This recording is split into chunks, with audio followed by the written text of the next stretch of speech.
about to begin. If you could please be seated.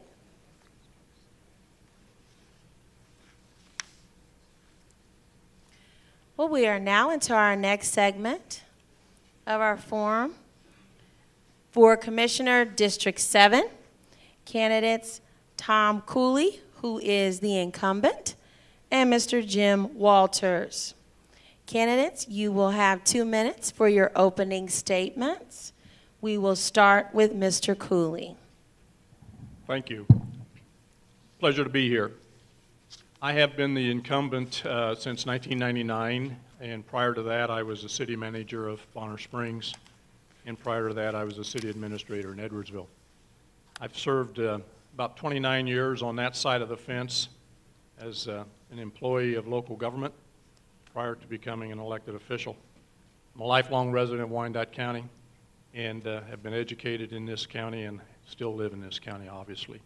I lived in Kansas City, Kansas for a number of years, and then I moved to Bonner Springs, where I currently reside. Mr. Walters. Thank you. I, too, am a lifelong Wyandotte County resident. I've lived in Kansas City, Kansas, born and raised there. I've lived in Edwardsville, and now I live in Bonner Springs. I'm a business owner, and I come from a private sector background, so it's quite a contrast between me and Councilman Cooley. I'm an architect. I own a business. I think there's 2 things that career has done to prepare me for this role. One is I've worked with cities and local governments all over the country, from Chicago, Milwaukee, Anaheim, Phoenix, Denver, Nashville, any number of cities, to help them realize their goals and objectives regarding development. And the second thing that I've learned in private business is to be able to manage and administer a company. As a business owner, we always have our eyes on the financial health of our company, and that's what I did in my company as a board of directors member for the last 15 years or so. So I hope to bring those 2 skills to the unified government as councilman, or commissioner, excuse me. Okay, Mr. Cooley and Mr. Walters, just want you to know you will be asked a series of questions. You'll be given 1.5 minutes to respond. Our timekeepers are right in front of you on the front row. Please be cognizant that they are there and abide by your time. We will now turn this over to our great moderators, Ms. Eleanor Jefferson and Mary Rupert.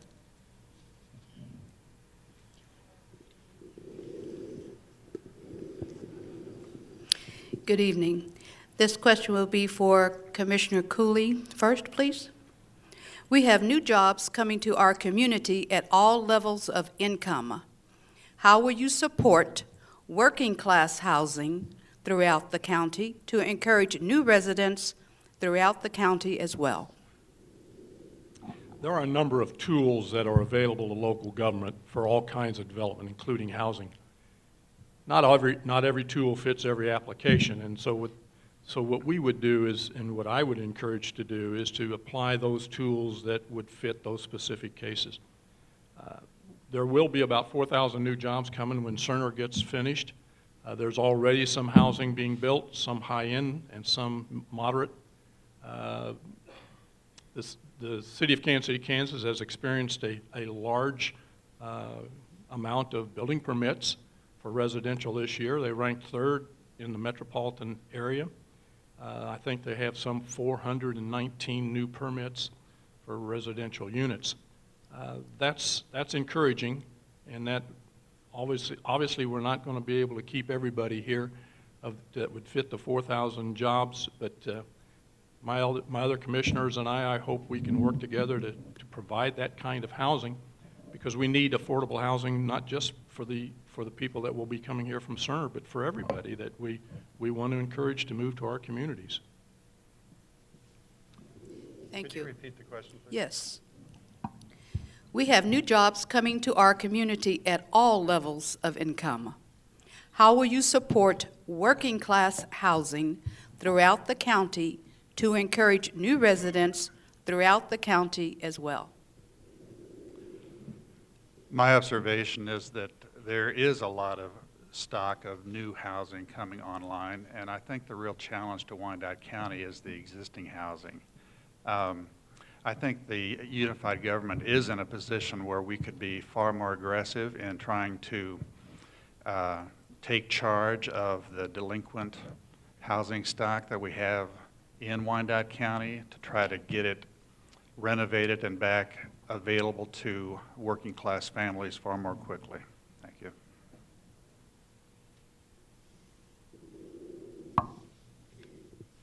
The next question is for Jim Walters. How will revenue from paid-off STAR bonds be used? What are your priorities? Well, in visiting with the residents of District 7 that I have, everyone is talking about tax relief. We have been promised property tax relief in Wyandotte County for decades. We were promised it when the consolidation happened. We were promised it when the racetrack happened, and it's yet to happen. So that'd be my first priority. I think it's a promise unfulfilled.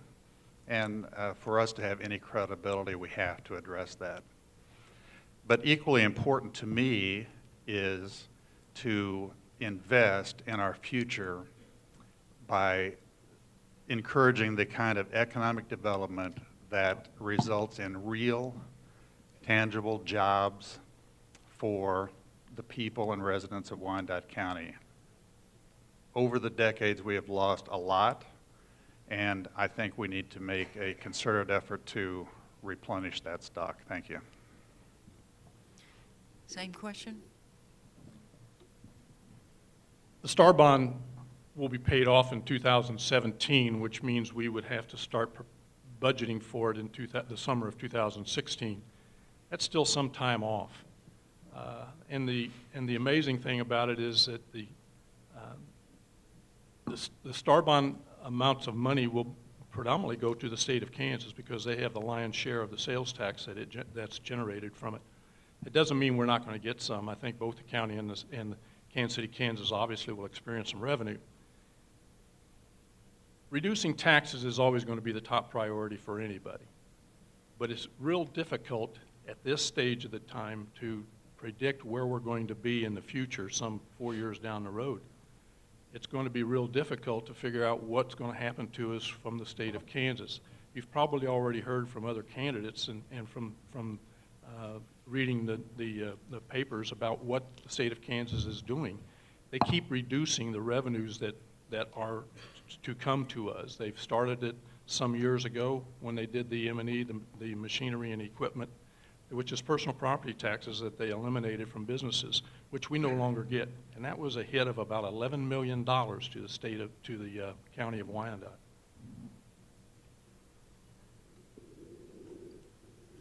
Commissioner Cooley, you'll take this question, please.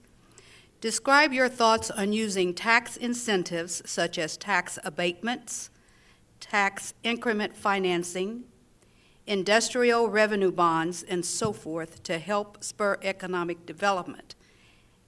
And the second part of that is there any part of the community where you believe these tools should not be used? As I said earlier, these are the type of tools that are available to all local government for encouraging economic development. There's no cookie cutter approach to this. We have to figure out which one of those tools is going to fit that application. The key ingredient to all economic development is to have a developer that is willing to put some skin in the game. If we can't get somebody who's willing to volunteer some of their time and their energies and their money, then it falls always back to the local government, and we're not in a position to do that. So again, I would look at all of those tools that are available to us, create the partnerships that have been successful in the past, and encourage those kind of partnerships to be in the future. Thank you. Mr. Walters? You've covered several tools in your question that we have at our disposal to try to attract business and industry to the county. The fact is that we're competing with other counties and other cities for some of the same industries and businesses. So we have to keep an open mind to the marketplace and be able to use those tools when we can. That said, we have to use tremendous discretion when we give away the public funds to help a developer be successful. I hope that there are certainly parts of the county, particularly out west, that we will not have to incentivize as heavily, and I could see that the opposite would be the case in the eastern half of the county. Thank you. This is for Jim Walters. What do you see as Wyandotte County's greatest opportunities, and how would you take advantage of them? And what do you see as Wyandotte County's greatest challenges, and what would you do to turn it into an opportunity? When I see the western part of the county, I see where District 7 resides, I see a lot of open, developable ground that is easily accessible by major highways. And I see that both our district and other districts of that county are very available for top flight development.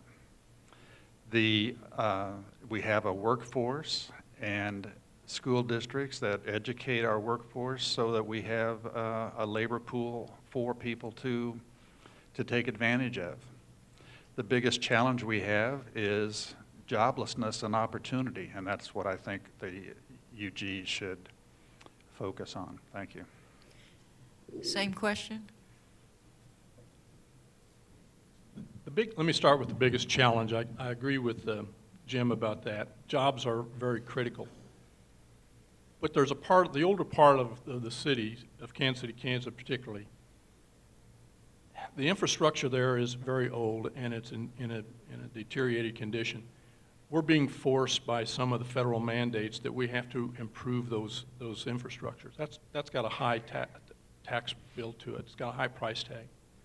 That's going to be our biggest challenge, is trying to find the funds that will repair that infrastructure in the older portions of town. That then encourages that type of development to go to the older portions of town. And I look forward to working with the commissioners that are in the older portions of town, particularly those east of 635, where we can encourage that type of development that we've experienced out west. Going back to the previous question of the tools, not all of the tools would be available to us that would work in that area. So I would look at that. The biggest success and the biggest encouragement we have, I think, is the development that we have out here that we're experiencing, but it's also the Cerner Corporation that's going to build their new campus here. That's got 4,000 high-paying jobs, and they are going to be people that we want to keep into this community. Commissioner Cooley, question to start with you, please. Are you concerned about the decreasing general fund / reserve balances for the unified government? If so, what is your specific recommendation for restoring those fund balances so that the unified government maintains a strong bond rating? Yes, I am concerned about it, and we've been concerned about it for the last few years, and obviously we have depleted our fund balances to help offset some of the loss of revenues. We were encouraged just about 3 weeks or so ago because the staff informed us that the year-end numbers that we were getting were a little better than what we had anticipated last summer. So our fund balances have increased a little bit. It's one of those issues, again, that we have to address with additional revenues. And where we find those revenues and where we can come up with those revenues, that's the big issue. I don't have a magic pill or a magic bullet that we can find that will produce that revenue.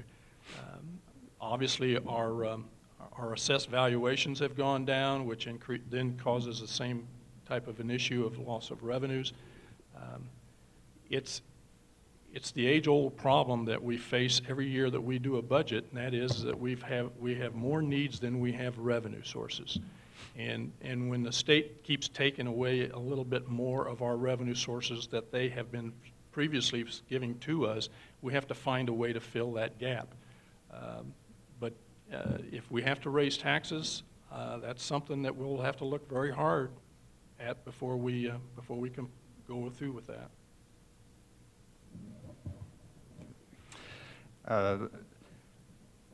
The cushion that we have established over the years has, as Thomas said, has been depleted, and it will take several years to rebuild that.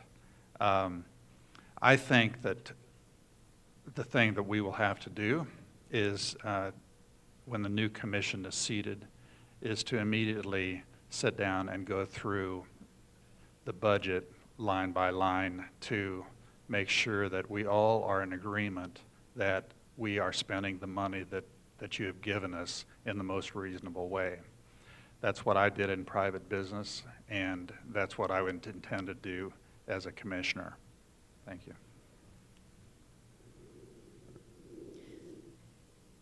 For Jim Walters, as a commissioner, what priorities would you work on that would specifically assist your district?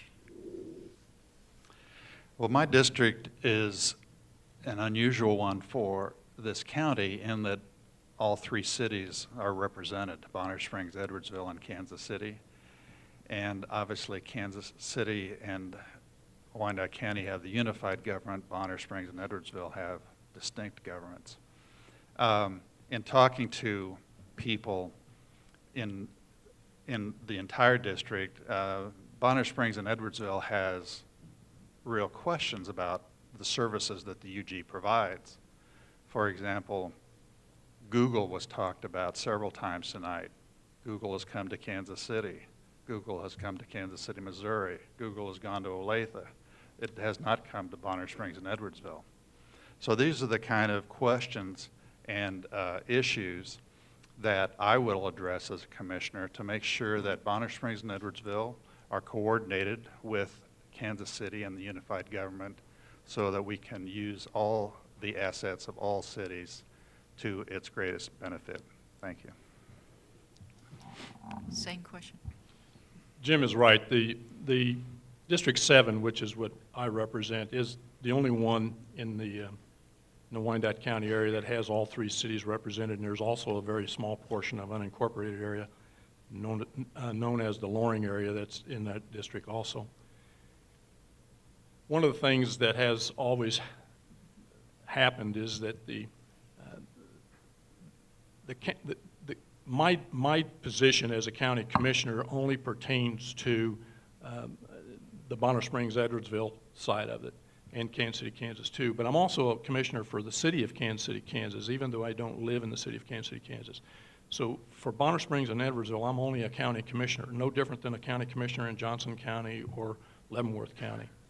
But one of the things that has happened over the years is that the three mayors that we have that were currently, they went into an interlocal agreement to share in the revenue sources from the casino.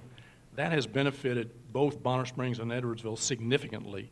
They have, in the years times where the revenue, they've increased their revenue almost 9 mils worth of revenue that they get from the casino. That's significant. Last question. Commissioner Cooley, for your last question. Do you have specific recommendations on how the unified government can continue to become more efficient in helping businesses to expand, and as well those businesses that are looking to come to Wyandotte County? I don't have anything specific, but I would surely rely again on the various partnerships and the various associations that we've become a member of.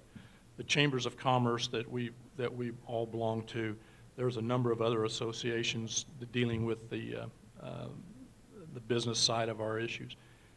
There's a number of organizations, Fairfax Group, neighborhood groups, livable neighborhoods. All of these organizations come to us with a presentation that we should be in partnership with and should be able to use their recommendations and their suggestions that will incorporate it within the way we operate business. I also would rely heavily on our staff, because our staff are the ones that are out there in the streets and getting their fingers dirty, so to speak, and they have a better feel for what's going on. There's other associations that we can connect with that will help us. I don't have anything specific that I can hang my hat on. I know these are issues that we deal with all the time, and we deal with them particularly at budget time, and that is just around the corner. Thank you.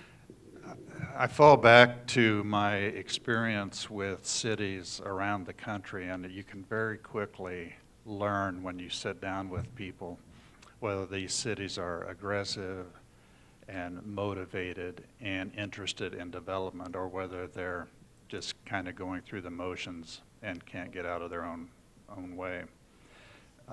In my experience, leadership can come from a lot of different places.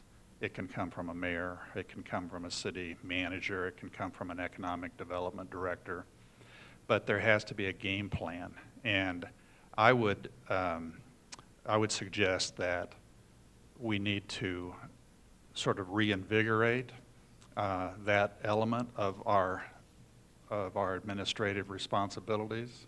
We need to make sure that the city staff knows that we are interested in making businesses and industry come to Kansas City, and make sure that we are using all of our focus to bring those businesses here. Thank you. Okay, thank you. It is now time for your closing remarks. You have 1 minute. We will start with Mr. Cooley. Thank you. The difficulty that we will always be facing, like I had stated earlier, is that we have more demands and more needs than we have resources. And it's always going to be those issues that we have to wrestle with.